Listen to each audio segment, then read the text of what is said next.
주님, 그렇습니다. 주님이 우리가 믿는 이유입니다. 우리가 속한 분 예수, 당신께 모든 것을 맡기며 나아갑니다. 오늘 이 밤에 부족한 종의 입술로부터 우리의 마음과 생각, 마음의 소원, 이 모든 것들을 다 주님께 의뢰하며 나아갑니다. 주님, 다스려 주시옵소서. 또 말씀하여 주시옵소서. 우리의 길을 열어 주시옵소서.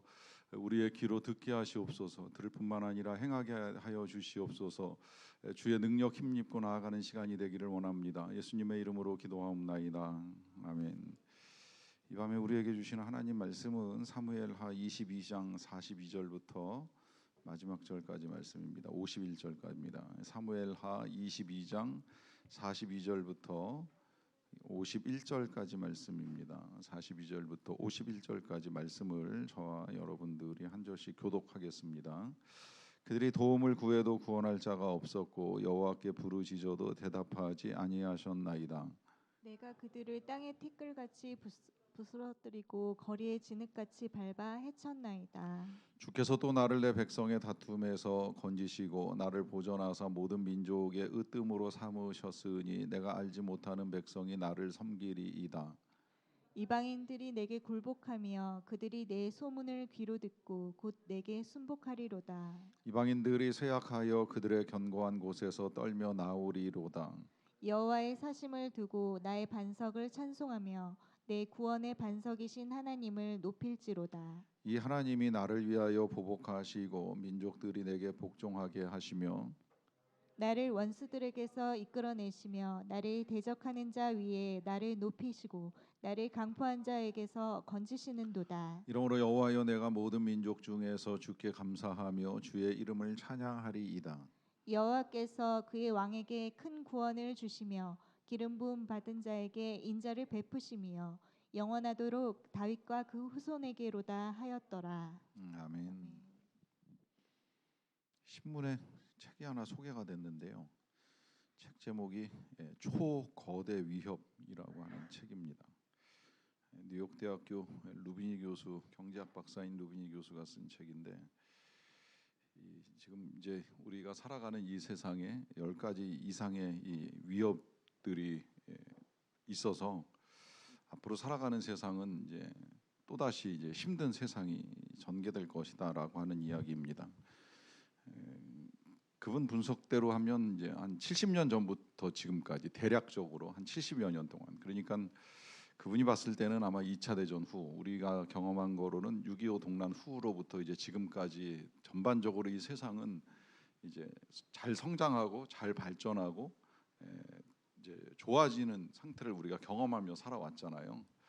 근데 이후로는 이제 그런 시대가 올 가능성이 이제 거의 없다고 보는 겁니다. 그렇게 보는 이유가 지금 이제 이 책에서 이야기하고 있는 그 10가지 이상의 위협들 때문입니다. 뭐 예를 들면 부채 증가라든지 스태그플레이션이라든지 뭐 통화 붕괴, 또 미중 관계, 뭐 탈세계화, 또 고령화, 또 연금 부담, 그리고 AI와 기후 위기까지 세상이 힘들어질 가능성이 너무 많이 이제 존재하고 있다라고 하는 거죠. 물론 말미에 이제 극복의 가능성들을 제시하고 있기는 합니다만은 이 책이 주장하고 있는 내용 전반은 세상이 암담하다라고 하는 거예요.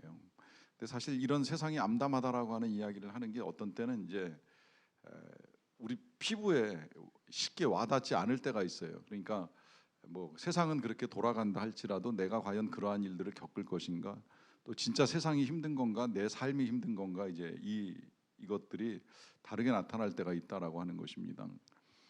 제가 언젠가 한참 막 그 우리나라 이 박근혜 전 대통령 문제로 이제 나라가 한 시끄러워질 무렵에 서울대학교 정치학 교수이셨던 분이, 그 당시에는 교수이셨어요. 교수이신 분과 몇십 명이 이제 소그룹으로 강의를 들을 기회가 있었는데, 당시 이제 우리나라 정치 상황에 대한 강의이기는 했었는데, 놀랍게도 그 교수의 결론은 나를 힘들게 하는 건 대통령이 아니라 지금 나랑 같이 살고 있는 내 마누라다, 이제 이렇게 말씀하시더라고요. 공감 가는 부분이 없지 않아 있기는 했어요.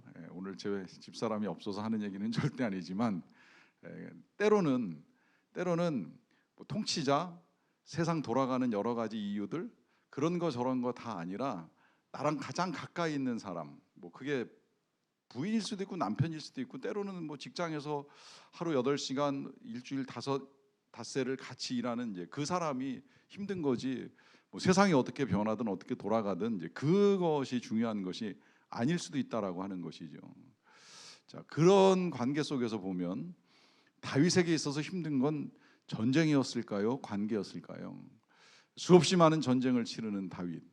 그러면서도 이 다윗의 삶에는 많은 관계들이 나옵니다. 뭐 우리가 제일 잘 알고 있는 사울과의 관계로부터 시작을 해서 이제 친구인 요나단, 그리고 이제 아들인 그 압살롬, 또 조카인 요압 등등 이제 여러 사람들의 이야기가 나오는데, 이 많은 사람들과의 관계와 더불어 이제 그가 치러내야 했던 전쟁을 했던 부족들만 하더라도 또 여러 부족인데, 과연 누가 더 힘들었을까? 무엇이 그를 더 힘들게 하였는가라고 하는 질문을 해봐요. 뭐 굳이 이제 그 경중을 따질 필요는 없다고 생각이 들어요. 다윗 인생에 있어서는 어떤 것도 어떻게 보면 쉽지 않았을 것이라는 생각이 드는 거예요. 전쟁이라고 쉽겠습니까? 관계라고 쉽겠습니까? 여러분들 같으면 뭐 경제가 쉽습니까? 관계가 쉽습니까? 사실은 인생은 어떤 것 하나 만만하고 쉬운 건 없다는 것이지요. 전쟁을 치러도 힘든 일이고, 지금 전쟁 때문에 힘든 나라도 있고요. 또 지진이 일어나서 힘든 나라도 있고요. 또 우리 같이 몸소 뭐 전쟁도 겪지 않고 지진도 겪진 않지만, 내가 살아가는 삶의 자리에서 내가 겪어 나가야 될 일들, 내지는 내가 겪어 나가야 될 이 관계들 때문에 이제 힘든 일들이 있을 수 있다라고 하는 것이죠. 중요한 건 그 일이 어찌 되었건, 그것이 정말 관계가 되었건 세상 일이 되었건, 그 모든 일들 속에서 우리 하나님이 어떤 분이신가, 그리고 그 하나님을 바라보는 우리의 믿음의 태도는 어떠해야 하는가라고 하는 질문을 하게 되는데요. 오늘 다윗은 이제 이 아주 중요한 이 시는 이 사무엘하 22장에만 기록된 것이 아니라 시편에도 그대로 실려 있어요. 딱 한 절만 틀리고는 거의 전 내용이 그대로 다 똑같이 실려 있는 시가 있어요. 18편입니다. 18편 시에도 남겨져 있는데, 그만큼 이제 아주 중요한 시를 우리에게 남겨주었는데, 그 시에 이제 결론부에 와가지고 우리에게 그런 관계들 속에서 혹은 그런 전쟁터 같은 삶의 자리에서 우리 하나님이 어떻게 하시고 또 우리가 그 하나님을 어떻게 바라봐야 하는가라고 하는 걸 우리에게 이제 잘 가르쳐 줍니다. 먼저 보시면 44절인데요. 주께서 또 나를 내 백성의 다툼에서 건지시고 나를 보존하사 모든 민족의 으뜸으로 삼으셨으니 내가 알지 못하는 백성이 나를 섬기리이다라고 합니다. 자, 여기서 지금 다윗이 고백하고 있는 하나님은 다툼에서 건지시는 하나님이다라고 하는 고백을 합니다. 이때 이 다툼이라고 하는 것이 어떻게 보면 다윗에게 있어서는 전쟁이 될 수도 있고 혹은 이제 관계가 될 수도 있는 거예요. 그는 관계 속에서의 다툼도 많았으니까요. 앞서 소개해드린 대로 장인어른이었던 사울 왕과의 다툼도 있었고 아들이었던 압살롬과의 다툼도 있었어요. 그런데 그의 다툼은 그런 관계에서만 오는 것이 아니라 실제 이제 전쟁터에서 일어나고 있는 이 싸움 속에서도 있었는데, 그 싸움 속에서 지금 이 다윗이 고백하고 있는 하나님은 건지시는 하나님이시고 또 나를 보존하시는 하나님이시고, 더 나아가서 모든 민족의 으뜸을 삼으셨다라고 하는 고백을 합니다. 이제 여기서 이제 이 고백을 조금 눈여겨볼 필요가 있어요. 얼핏 보면 다윗이 그 왕위에 있는 동안에 실제로 이제 많은 민족들을 이렇게 쳐부수면서 그 지역 전체에서, 그러니까 가나안 땅 전체에서는 으뜸되는 사람처럼 보일 가능성을 많이 가지고 있어요.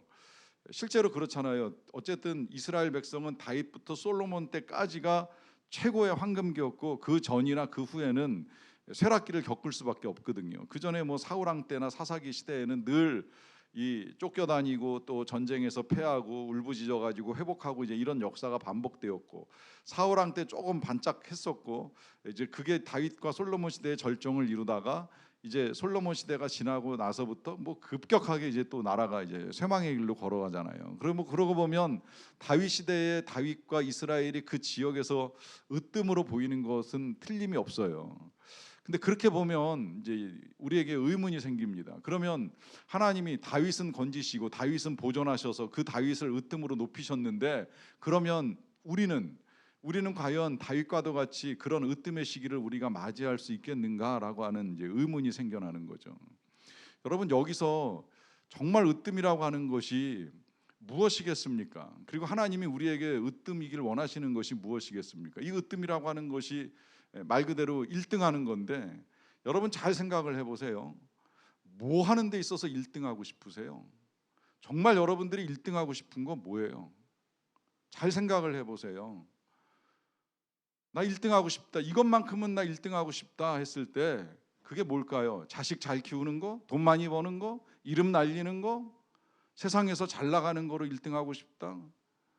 결국 그 후에 뭐가 남을 건가까지도 좀 생각을 해보셨나요? 여러분, 이 으뜸이라고 하는 단어를 오늘 우리가 읽어나가면서 진짜 우리가 무엇에 있어서 으뜸이 되어야 하는가 하는 질문을 한번 해볼 필요가 있어요.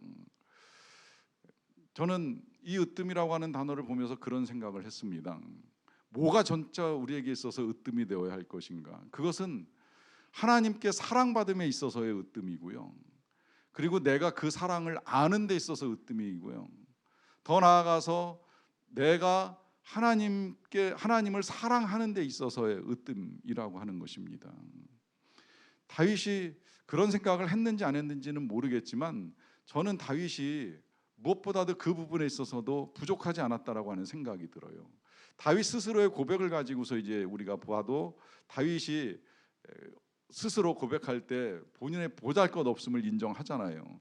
그가 사울 왕을 처음 만났을 때에 했던 고백 가운데 한 가지가 왜 죽은 개 같은 나를 이렇게 귀히 여기시나이까라고 하는 고백을 합니다.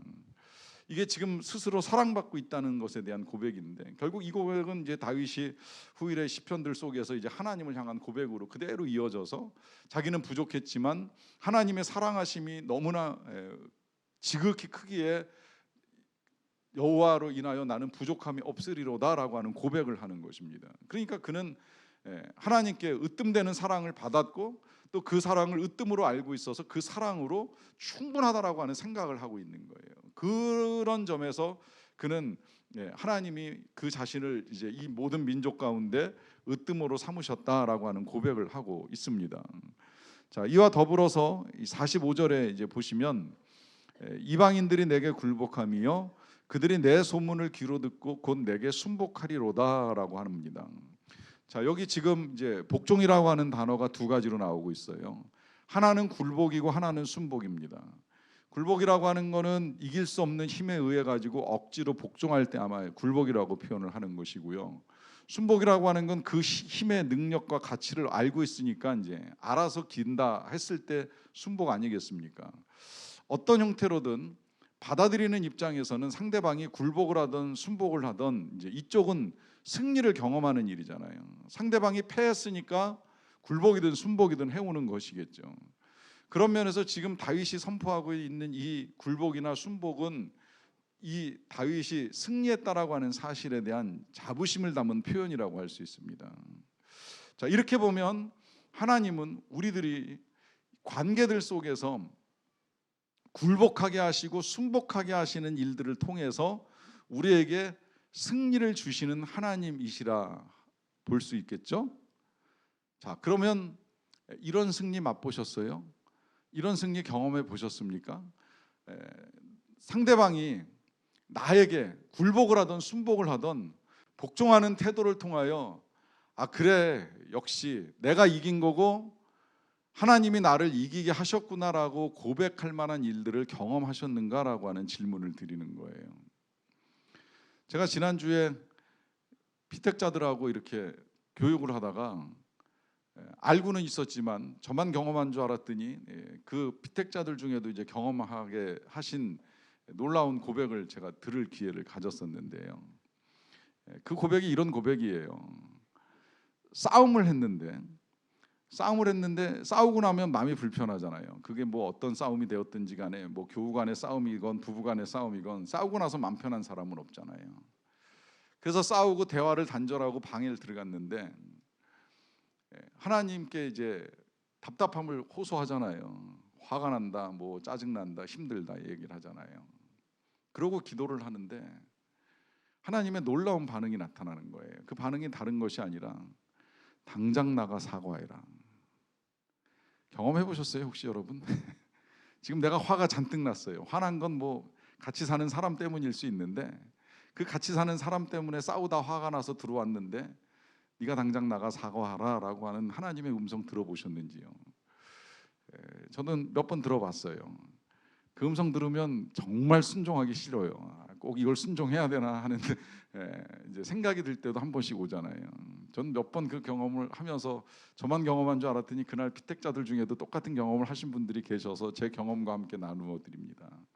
그런데 어찌되었건 하나님의 음성을 들었으니 그야말로 이 표현 그대로 이제 순복을 하든 굴복을 하든 복종할 수밖에 없는 거예요. 하기 싫어도 하게 되는 거죠.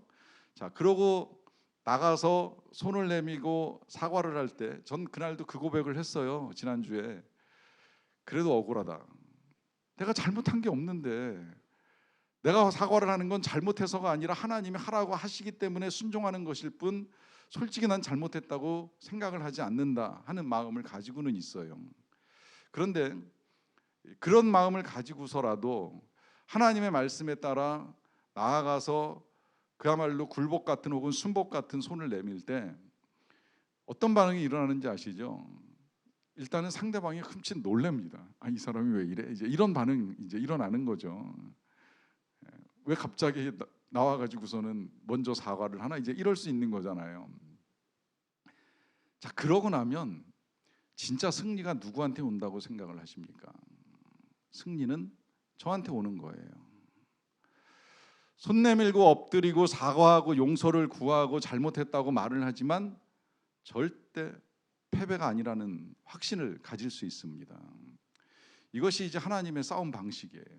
우리가 이제 성경 읽어다 보면 나가다 보면 성경에 많은 전쟁 이야기가 나오고 특히 다윗의 이야기는 처음부터 끝까지 거의 전쟁이라고 할 만큼 수없이 많은 전쟁들이 우리가 있었다는 걸 보았고요. 그러는 가운데에 이 전쟁은 꼭 싸워서 이기고 승리를 쟁취하고 영토를 차지하고 해야 이것이 승리다, 이제 이런 도식이 우리 머릿속에 박혀 있어요. 하지만 예수님이 우리에게 보여주시는 승리는 절대 그런 승리가 아니었어요. 예수님은 붙잡히시고 매맞고 죽임당하고 억울하게 재판을 겪는 이 모든 것들을 통한 승리였어요. 주님의 승리는 먼저 손 내밀고 사과하고 용서를 구하는 그런 승리였던 거예요. 이것이 하나님의 방식이에요. 그래서 그렇게 승리를 하게 되면 과거의 전쟁이 다윗 시대의 전쟁 같으면 말 그대로 땅의 영토를 차지하고 깃발을 꽂아서 이 땅이 내 땅이라고 했을 때 그 땅을 차지하는 승리였을지 모르겠지만 오늘날 예수 그리스도께서 우리에게 보여주는 승리는 방으로 쫓겨 들어갔던 사람이 거실로 나와가지고 손 내미는 순간에 다시 거실을 차지하는 그 영광스러운 승리로 하나님이 회복시켜 주신다는 거예요. 이때 그야말로 이 순복하고 굴복하는 자에게 베푸시는 하나님의 역설적 은혜가 임하고 있다라고 하는 걸 우리가 알게 되는 것이죠. 그러한 이제 하나님의 방식 때문에 이 46절에 보면 이방인들이 쇠약하여 그들의 견고한 곳에서 떨며 나오리로다라고 하는데, 이게 과거의 전쟁 방식에서 다윗이 경험한 일이라고 한다면 오늘날 이 이방인들이 지금 보이는 반응이라고 한다면 지금 누군가에 의해서 베풀어지고 있는 놀라운 파격적인 이 자비의 선물로 인해서 도대체 이게 무슨 일이지라고 하는 이제 뜻밖의 반응을 보인다는 거예요. 그러니까 그야말로 이제 떨며 나오는 일들이 일어나게 된다고 하는 것입니다. 자, 이런 방식의 승리가 혹시라도 이 내가 치러내야 되는 관계와 전쟁 속에서 뭔가 마땅치 않게 여겨지는 분들이 계시면 이제 그 다음에 하나님의 또 하나의 방식을 보셔도 좋을 것 같아요. 48절 보시겠습니다. 48절을 보시면 이 하나님이 나를 위하여 보복하시고 민족들이 내게 복종하게 하신다 합니다. 자, 여기서 이제 하나님의 또 하나의 전쟁 방식이 나오는데 그것은 하나님께서 다윗을 위하여 보복하시는 방식이라고 하는 것입니다.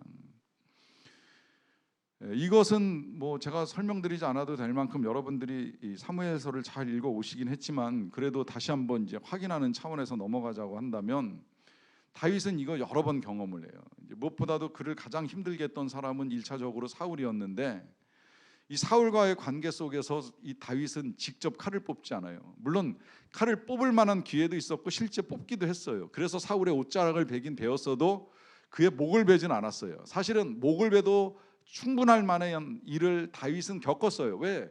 이미 날라오는 창을 피했잖아요. 이미 사울은 다윗을 죽이려고 했던 사람이에요. 죽이기 위해서 3천 명이나 끌고 나왔던 적도 있어요. 그런 일을 겪었으면 이제는 얼마든지 사울을 죽여도 정당하다고 할 만큼의 일들을 겪었던 사람이에요. 그런데 그가 칼을 뽑아서 이 사울의 목을 베지 않습니다. 뭐 뿐만 아니라 압살롬의 반역이 일어났을 때에도 빨리 저놈의 목을 베어오라고 보복을 명하는 것이 아니라 일단 일어나 도망가자라고 하면서 피신을 하잖아요.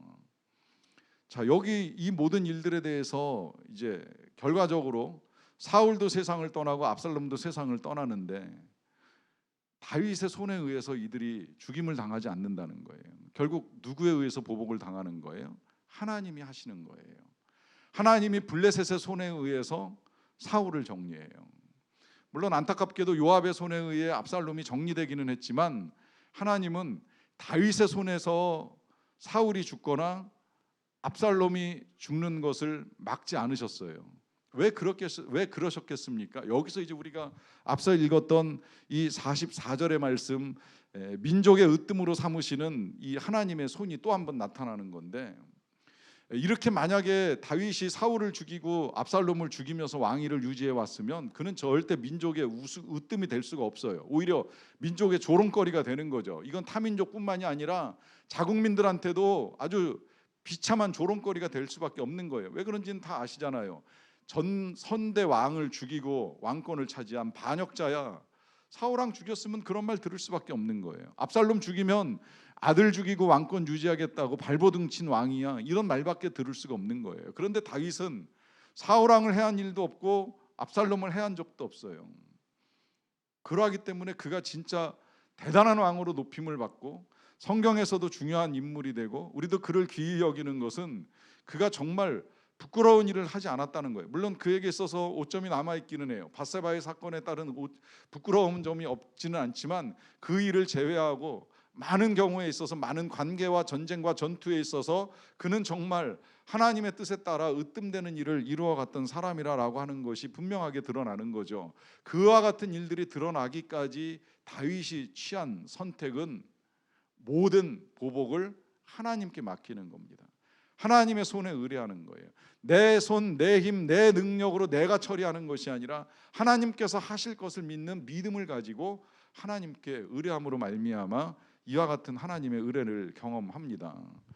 이제 그러고 나서 또 한 가지 49절을 보시게 되면요, 나의 원수들에게서 이끌어내시며 나를 대적하는 자 위에 나를 높이시고 나를 강포한 자에게서 건지시는도다라고 하는 말씀을 통해서 여기 열거된 대로 원수가 되었건 대적이 되었건 강포한 자가 되었건 그 모든 사람들 속에서 하나님은 이끌어내기도 하시고 또 높이기도 하시고 또 건지시기도 하시면서 이 다윗을 향한 모든 일들을 이루어 가시는 것을 우리가 분명히 알 수 있게 됩니다. 다윗은 이런 고백을 지금 하고 있는 거예요. 이제 이런 과정들을 통해서 이제 확실하게 알게 되는 것이죠. 아, 하나님은 건지시는 분이 맞다. 하나님은 높이시는 분이 맞다. 하나님은 우리가 어려운 관계에서 피하거나 빠져나갈 수 없게 하실 수는 있어요. 때로는 그냥 그 어려운 관계, 뭐 정말 어려운 상황, 전쟁이 되었건 지진이 되었건 뭐 불편한 관계가 되었건 그 상황에 그냥 내버려 두실 수는 있다는 거예요. 다만 그 가운데서 하나님이 너 혼자 싸워봐, 모른 척 하시는 분이 절대 아니시라는 것이죠. 그 상황 속에서 이렇게 지금 이끌어내시고 높이시고 건지시는 일들을 이루어 가신다는 것입니다. 자, 그러면 실제로 이제 이러한 하나님이 이와 같은 일들을 이루어 가시는 과정에 있어서 우리는 어떻게 해야 되는가? 어떻게 이와 같은 하나님의 은혜를 우리도 다윗같이 경험할 것인가라고 하는 그 질문 앞에 여러분 여기 이제 몇 가지 우리가 해야 될 것들 좀 더 보겠습니다. 자, 제일 먼저 47절인데요.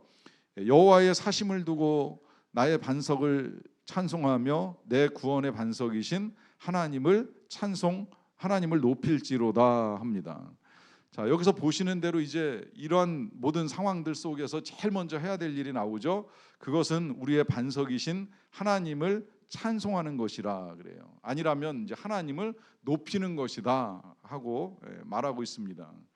그러니까 어떤 상황이든 뭐 그것이 어떤 상황이 되었던지 간에 우리에게 있어서 필요한 건 오직 하나님만 찬송하고 하나님만 높이는 것이 필요하다는 거예요. 자, 그러면 하나님을 높이는 건 어떻게 해야 될 일들인가라고 했을 때에 그 하나님을 높이는 것에 대해서 구체적으로 50절이 이렇게 가르쳐 줍니다. 이러므로 여호와여, 내가 모든 민족 중에서 주께 감사하며 주의 이름을 찬양하리이다라고 합니다. 여러분, 하나님을 높이는 건 뭐 대단하게 우리가 뭐 큰 업적을 남겨서 높이는 거 아니에요. 저도 한때는 뭔가 이렇게 큰 업적이 있어야지 하나님이 영광을 받으시고 높임을 받으신다고 생각을 했었는데, 목회해보고 신앙생활 해보고 살다 보니까 그거 아니더라고요. 그 많은 것들에 제 욕심이 담겨 있었어요. 뭐 자식이 잘 돼서, 뭐 교회가 잘 돼서, 뭐 이런저런 귀한 일들로 말미암아 하나님 영광 받으시길 원합니다. 많은 경우에 제 욕심을 담아서 제 영광과 함께 하나님이 영광 받으시라고 할 때가 많지요. 진짜 하나님이 영광을 받고 높임을 받는 건 그런 것이 아니라, 지금 이런 상황들, 정말 원수들과 함께 힘들고 어려운 전쟁 같은 상황을 지나갈 때에도 늘 감사하고 감사하는 삶 속에서 하나님이 높임을 받으신다는 거예요. 다시 말하면 감사할 수 없는 상황에서, 도저히 이런 상황에서 감사가 나올까라고 하는 그런 상황에서 탄식하지 않고 원망하지 않고 불평하지 않고 감사할 때 하나님이 높임을 받으시는 거예요. 실제로 제가 봐도 그래요. 저는 그런 성도님들 보면서 은혜도 많이 받고 감사한 일도 많이 경험을 했어요. 어떤 때는 보면 제가 위로하러 갈 때가 있고 정말 상담하러 가서 도와주고 싶을 때가 있는데, 거꾸로 저한테 먼저 말씀하시는 거예요. 그래도 목사님 감사해요. 이만하길 다행이에요. 이만하기가 얼마나 감사한지 몰라요. 지금도 이렇게 먹고 살 수 있잖아요. 지금도 이렇게 멀쩡하잖아요. 지금도 이렇게 걸어 다닐 수 있잖아요 하는 이런 말씀 들을 때, 그때 진짜 하나님의 영광이 그 가정에 가득 차는 거를 여러 번 경험을 했어요. 이것이 진짜 하나님께 영광이 되는 거예요. 영광이라는 게 대단한 일을 이루고 큰 일을 이루어서 영광이 아니라 감사하는 자리에서 영광이 드러난다는 것입니다. 하나님의 이름을 높이는 거 어렵게 생각하지 마십시오. 여러분들이 감사할 수 있으면 우리 하나님이 높임을 받으십니다. 그리고 이제 또 한 가지가 있어요. 51절 볼게요. 여호와께서 그의 왕에게 큰 구원을 주시며 기름 부음 받은 자에게 인자를 베푸시며 영원하도록 다윗과 그 후손에게로다라고 합니다.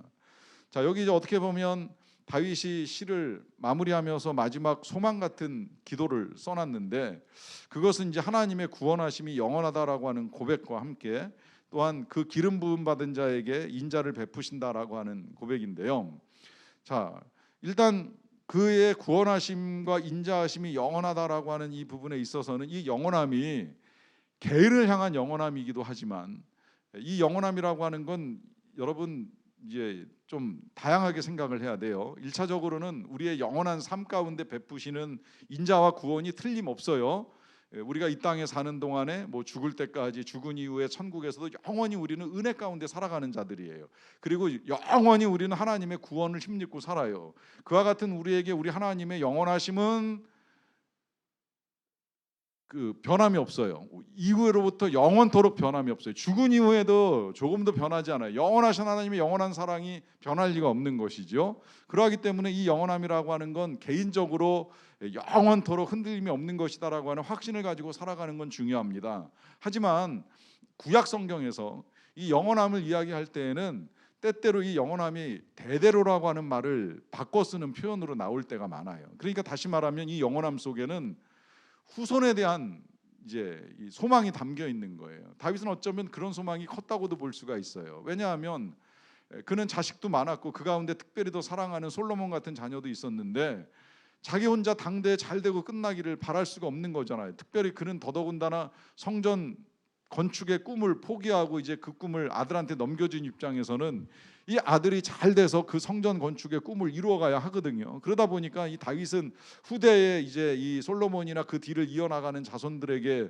지금 하나님의 자비와 구원이 임한다라고 하는 것이 굉장히 중요한 문제예요. 그러니까 지금 이 고백 속에는 자기 자신만이 아니라 자기 아들도 그 후손들도 다 계속해서 하나님의 큰 구원과 인자를 베푸시는 것을 기대하는 고백을 지금 함께 담고 있는 것입니다. 여러분, 이러한 고백은 우리에게 있어서도 굉장히 중요하고 필요한 고백이잖아요. 어찌 우리들만의 신앙으로 우리가 만족하며 살아갈 수가 있겠습니까? 더더군다나 제가 서두에 말씀드린 대로 다음 세대 우리의 자녀들은 그야말로 초거대 위협에 이제 노출되는 세대가 된 거예요. 정말 힘든 세대예요. 얘들 지금 성장하는 과정 중에는 뭐 나름대로의 부요함과 풍요함이 있었는지 모르겠지만 앞으로 이러한 넉넉함은 이제 오지 않을 가능성이 훨씬 더 크다라고 하는 이때에 여러분, 하나님의 자비가 우리 세대에서 그친다라고 하면 이게 얼마나 정말 불안하고 답답한 노릇이 되겠습니까? 그러니 정말 그 구원의 은혜, 그 영원한 자비가 이제 세대를 거듭할수록 이어나가기를 우리가 기대할 수밖에 없다라고 하는 것이 너무나 분명하고요. 그러면 그 인자와 자비하심이 누구에게 임하는가? 여기 지금 다윗이 이렇게 말을 합니다. 기름 부음 받은 자에게 인자를 베푸심이여 영원토록 다윗과 그 후손에게로다라고 하면서 기름 부음 받은 자라고 하는 표현을 사용하고 있습니다.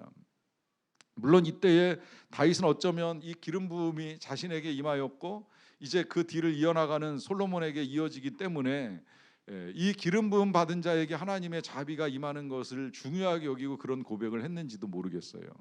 하지만 이 기름 부으심이라고 하는 게 이제는 이 당시에 제한되었던 왕이나 제사장이나 선지자들만의 문제가 아니라고 하는 것, 그들만의 전유물이 아니라고 하는 걸 우리는 너무나도 다 잘 알고 있잖아요. 여러분, 우리는 다 기름 부으심을 받은 자들이에요. 다 성령의 기름 부으심을 받았어요.